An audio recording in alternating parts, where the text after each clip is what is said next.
Hola, soy Angélica. El pasado 1 de abril tuvo lugar una polémica en torno a las declaraciones de dos médicos franceses y su presunta intención racista de realizar ensayos clínicos de una vacuna para la COVID-19 en algunos estados africanos.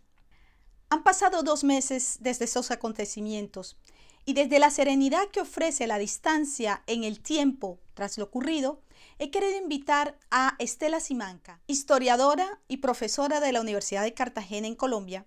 para que nos ofrezca su análisis desde la historia de la medicina de lo que revela esta polémica. Escuchémosla. Muy buenas tardes, Angélica, muchísimas gracias por esta invitación.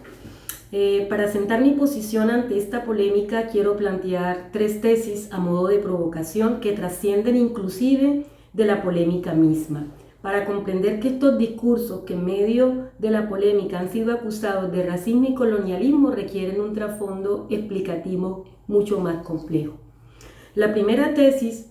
es entenderla desde lo que se ha denominado medicina occidental y el despliegue de su poder en la historia de la salud pública y de la medicalización, es decir, de la medicina como estrategia biopolítica. En cuanto a esta primera tesis, es necesario señalar que lo que se ha delimitado como medicina occidental comprende la expresión universitaria de la medicina en la construcción de la modernidad desde finales del siglo XVIII, basada en una gestión regulada, institucional de la enseñanza médica y de la validación de los títulos. Esta medicina es la que se convierte en Occidente o la que monopoliza en Occidente las instituciones que refrendan los estados y legitimadas internacionalmente a través de la producción colectiva del conocimiento médico.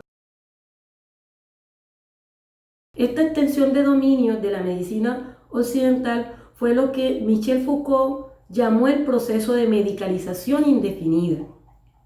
sosteniendo la hipótesis que con el capitalismo no se pasó de una medicina colectiva a una medicina privada, sino precisamente lo contrario. El capitalismo que se desenvuelve a finales del siglo XVIII y comienzos del siglo XIX socializa entonces un primer objeto que fue el cuerpo, en función de la fuerza productiva, de la fuerza laboral. La medicina entonces se convirtió en una estrategia biopolítica, una nueva tecnología de poder en la que es imposible ya prever de antemano sus límites ni a qué dominio de la sociedad y de la vida se puede extender, conllevando una especie de naturalización de su poder expresada en la dificultad de concebir la sociedad sin medicalización. En la actual pandemia COVID-19 se evidencia esa naturalización de entender la crisis que revela prioritariamente como una crisis sanitaria, es decir, como una anomalía de la vida orgánica, biológica, que afecta por rebote y de manera inesperada a la sociedad de nuestro tiempo. Esta visión reduccionista para mí, en la que se naturaliza el poder médico como el principal saber desde donde debe atenderse la actual pandemia, desconociendo la dimensión política y fundamentalmente económica que define al orden mundial y que irremediablemente debe considerarse como el telón de fondo de la crisis social, como económica que genera para entenderla en su máxima complejidad. Por lo que no me parece posible entonces desestimar que hay que estar alertas a entender el saber médico como un saber poder, en el contexto de una idea hegemónica de ciencia y un programa de investigación y desarrollo científico articulada fuertemente a los objetivos y a los intereses del capital, que supusieron, por supuesto, el montaje de un andamiaje salubrista en unos sistemas de salud desiguales y en veces en territorios profundamente precarios como los de América Latina, particularmente el caso colombiano, y si queremos regionalizarlo, el caso del Pacífico colombiano, el caso del Caribe, el caso de la Amazonía y los territorios de frontera colombiano, que desencadenan, por supuesto, los actuales efectos sociales de la actual pandemia.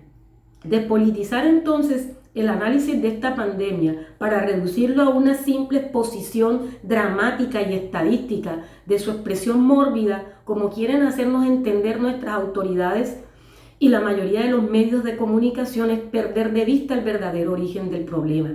Esta pandemia, como los movimientos sociales que se han venido dando recientemente en América Latina en las últimas décadas, como también en Europa, nos ponen de presente que la estructura jurídico-institucional de carácter neoliberal en la que se había querido sostener el orden social y la experiencia de las personas hasta ahora de manera idéntica en el mundo es en extremos ya inconsistente. Y mientras el capitalismo tiene la capacidad de reconfigurarse, muchos pagan la cuenta y los efectos de la desigualdad. Y esos muchos son precisamente esas corporalidades y subjetividades que habitan territorios históricamente vulnerabilizados, que deben ser extendidos en clave de clase, raza y género.